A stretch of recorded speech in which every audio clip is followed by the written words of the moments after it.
안녕하세요. 모아의 두목입니다. 오늘은 지난 시간에 이어서 국악 수업을 해볼 건데요. 기악곡이 아니고 성악곡을 가지고 왔습니다. 국악 성악곡 중에서도 시조와 가곡에 대해서 알아보고요. 시조와 가곡이 어떤 공통점을 가지고 어떤 차이점을 가지고 있는지를 살펴보겠습니다. 시조는요, 조선시대의 선비들이나 그러니까 양반들이나 중인계층들이 즐겨 부르던 노래예요.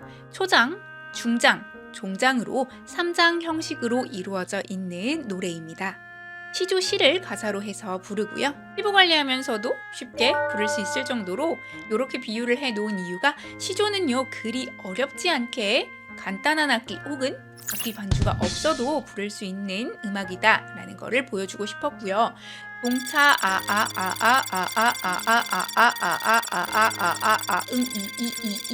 라고 되어 있는 이 한글 가사 보시면요, 우리 국악의 어단성장 특징이 잘 드러나는데요. 어단성장이다 라고 하는 건요, 단어는 짧은데 소리는 길다 예요. 단어는 동창이 세 글자인데요, 소리는 동차 이런 식으로 계속 길게 내는 어단성장의 특징을 가지고 있습니다.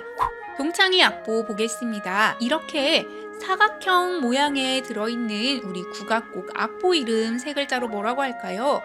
그렇죠. 팅갓 세종대왕님께서 만드신 동양 최초의 유량악보인 정관보입니다. 이 하나의 칸을 한 정관이다 라고 하고요. 동창이 밝았느냐 시조악보 한번 볼게요. 동창 이까지 요 세 글자 하는 동안 방금 얘기했죠. 어단성장이라고 세 글자 얘기하는데 하나, 둘, 셋, 넷, 무려 5정관까지 소리가 쭉 이어집니다. 한 정관을 한 박의 개념으로 봤을 때는요, 하나, 둘, 셋, 넷, 5, 5박이고요. 동창 2까지가 5박입니다. 아래로 내려보면 밝았느냐에서는 정관이 하나, 둘, 셋, 넷, 5, 6, 7, 8개의 정관입니다. 얘는 8박을 보이네요. 시조는 5박과 8박이 한 곡에 섞여서 등장을 합니다. 다시 올라가 볼게요. 동창이 밝았느냐의 5박을 보겠습니다. 1정관 3소박이라고 해서 하나의 정관은 작은 3개의 박으로 나눕니다. 동차 가 한 정관, 한 정관. 선생님이 5박만 불러볼게요. 동창이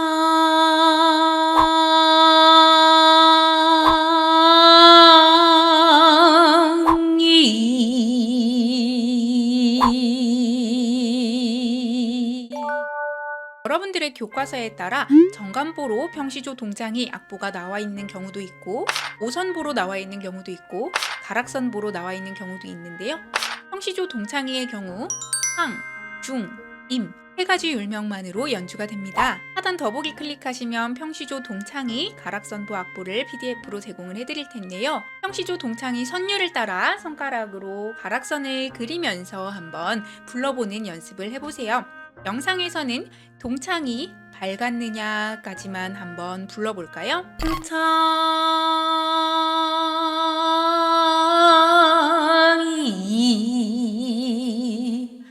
밝았느냐,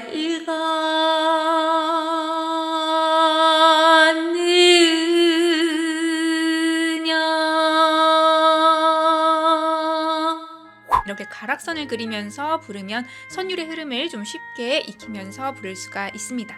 이제 가곡으로 넘어가 볼까요? 가곡은요, 시조와 마찬가지로 시조 시를 노래하는데요, 관현악 반주에 맞춰서 노래하는 성악곡이고요.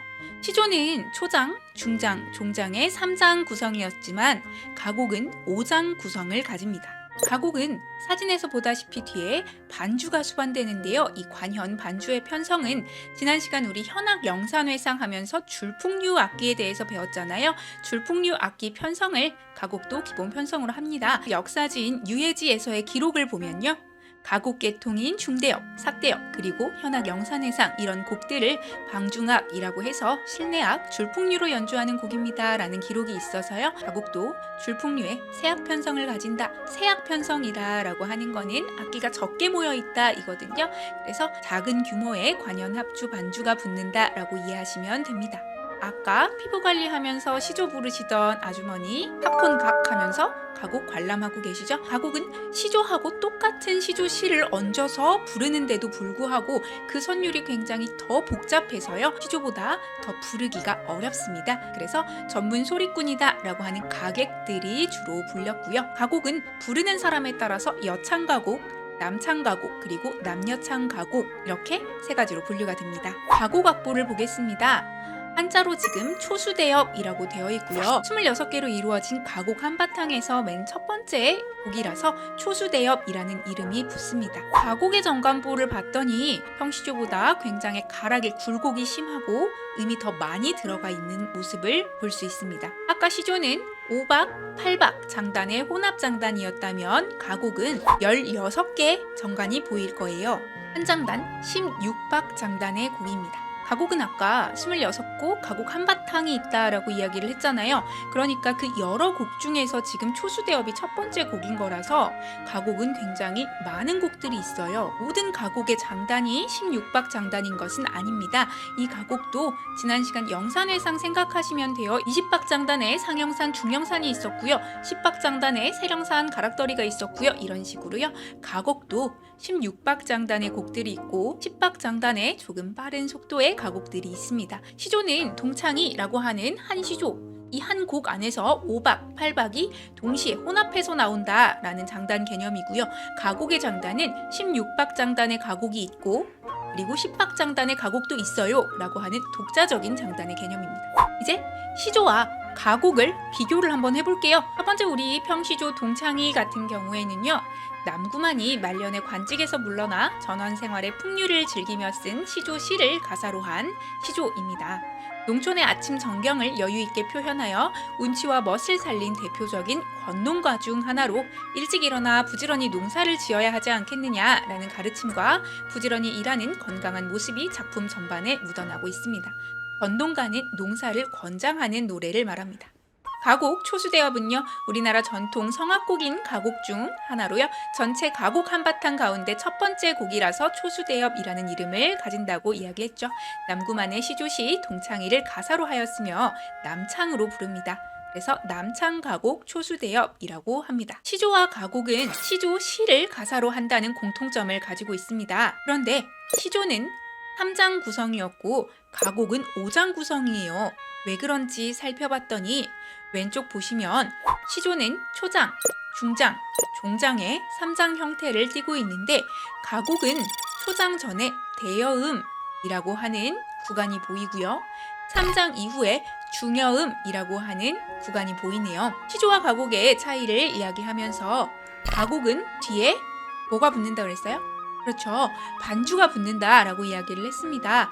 이 반주가 붙기 때문에 곡 시작 전에 전주의 형태로 대여음 깔리고요. 남 3장 끝나고 또 악기만 연주를 하는 중여음이 깔리고요. 4장, 5장까지 넘어갑니다. 그렇다 보니까 장수가 시조에 비해서 늘어나게 되었고요. 시조는 초장이 동창이 밝았느냐, 노고질이 우지진다까지 가는 반면에 가곡은 동창이 밝았느냐까지가 초장, 노고질이 우지진다가 2장 이렇게 나눠놨어요. 시조의 중장과 가곡의 3장은 같은 맥락이고요. 가곡은 중간에 중여음, 반연악 반주가 있는 다음에 4장 제 넘어 세 글자만 4장에 해당하고요.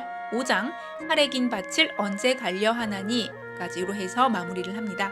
시조는 제 넘어 살에 긴 밭을 언제 갈려 뒤에 하나니를 생략하고 부릅니다. 시조의 장단은 5박, 8박 장단의 혼합이고요. 가곡은 16박 가곡도 있고 10박의 가곡도 있습니다. 시조 반주는 무릎장단이나 대금, 장구 이렇게 간단한 악기를 딱 하나만 반주 악기로 삼는 반면에 가곡은 현악 영산회상과 마찬가지로 줄풍류 편성을 기본으로 하고요. 세악 편성을 합니다. 시조는 일상생활 속에서 언제든지 부를 수 있었던 가곡에 비해서는 조금 쉬운 곡이었다면 가곡은 전문 가객들이 부르던 시조보다는 더 어려운 곡이었습니다. 가곡은 유네스코 문화유산에 등재되어 있을 정도로 세계적으로 그 위상이 높은 국악곡입니다. 모든 곡을 다 들어볼 수는 없겠지만 초수대엽, 동창이 한 곡 정도는 찾아서 감상해보는 것을 추천해 드립니다. 그럼 우린 다음 시간에 또 만나요. 안녕!